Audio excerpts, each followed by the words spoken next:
This is the Aquasana under-sink water filter system. I decided to make this video after a month of living with it day in and day out because I kept catching myself telling friends how much my tap water had changed. I wanted something better than a pitcher and less complicated than a big reverse osmosis setup, and I wanted my coffee and cooking water to taste clean without a bunch of fuss. That is what pushed me to try this system. In the category of under-sink filters, I would put this one in the sweet spot. It is not the cheapest thing out there, and it is not an overbuilt lab machine either. It is the kind of system that makes sense for someone who cares about taste and wants help against modern contaminants but does not want a giant tank, a drain line, or a science project under the cabinet. If you like the idea of a dedicated faucet for filtered water, and you are okay with a moderate flow instead of a fire hose, this fits. I am not going to bury you in measurements and certification names. What matters to me is what happened in my kitchen. The very first thing I noticed was the smell. My tap used to have that swimming pool hit when I turned it on, and my old refrigerator filter barely touched it. After I flushed the new Aquasana for the recommended time, that chlorine bite was gone. I made tea that night and the difference was obvious. No oily film, no weird aftertaste. Coffee was brighter and I stopped adding as much sweetener because the bitterness was not hiding anything off in the water. Installation was a real part of my experience, so here is the honest version. The box is clear about needing space and a dedicated hole for the faucet. My sink did not have a spare hole, so I drilled one. Stainless steel is tougher than it looks. It took patience and a step bit, and it was not a 5-minute job. Getting the cold water tea in felt straightforward, but the push to connect tubing needs commitment. You have to really seat the tube deep into the fitting past that first bit of resistance. The first try I did not push far enough, and a few minutes later I saw a slow bead of water at the connection. I pulled it, cut a fresh square end, pushed it in firmly, and that fixed it. If you have a crowded cabinet or you get nervous around plumbing, you may want a second set of hands. I did it by myself, but it ate up an afternoon, not an hour. When I turned it on the first time, the water came out gray for a few minutes while the carbon dust cleared. That is normal, but it looks alarming if you are not expecting it. I let it run for about 15 minutes. After that, the water has been crystal clear. Daily use has been solid. The faucet that comes with mine is oil-rubbed bronze, and it looks great with darker hardware. It feels sturdy and turns smoothly. The light-emitting diode indicator in the base glows when water is flowing, and there is a little chirp when the filters are due. I will be real about that chirp. It is helpful, but it will pick the most random time to get your attention.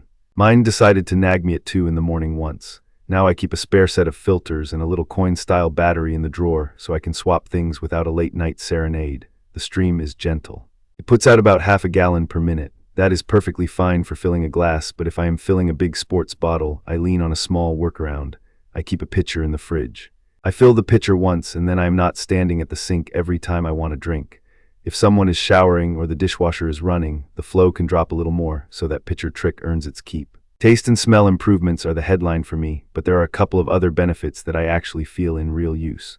The first is peace of mind. My city sends water quality reports, and I have read enough about per and polyfluoroalkyl substances and lead to want something that does more than a pitcher. This system is built to tackle that list while leaving the good minerals in the water, and I can taste that difference.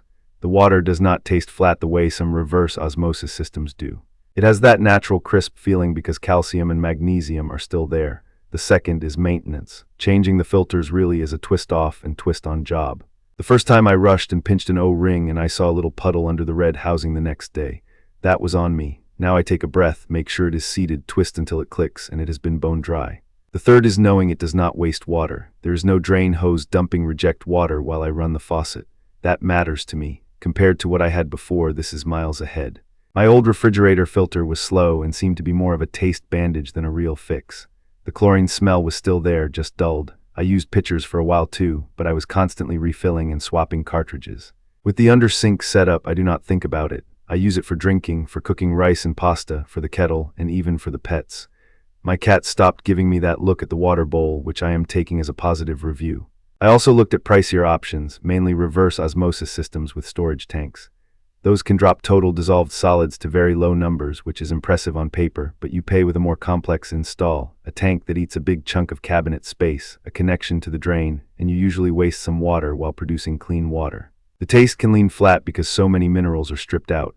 I prefer the middle ground that this Aquasana hits. It reduces the bad stuff like chlorine, lead, and per and polyfluoroalkyl substances, and it keeps the water tasting like water. If you're chasing a perfect zero on a total dissolved solids meter, this is not that. If you want your tap to be trustworthy and tasty with less hassle, this is exactly that. Value-wise, I think it earns its spot. The filters last me around 6 months, which lines up with my household, and the per gallon cost makes a lot more sense than buying cases of bottled water. There is real convenience in just turning a faucet and getting something you want to drink. The only ongoing thing I would flag is keeping that small battery on hand for the reminder and paying attention during filter changes so you do not nick an O-ring. I also wipe the bronze faucet every couple of days because water spots show more on the darker finish. That is a minor trade for how it looks. Would I buy it again? Yes. The water tastes clean, the smell is gone, my coffee and tea are better, and I have not dealt with any major headaches once I learned the installation quirks. If you are on old pipes or your tap smells like a pool, or you just want to stop hauling plastic bottles, this is a very reasonable step up without turning your cabinet into a science lab. If you have questions I did not cover, drop them in the comments. If you want more real use reviews like this, hit subscribe so you do not miss the next video. Thank you for watching.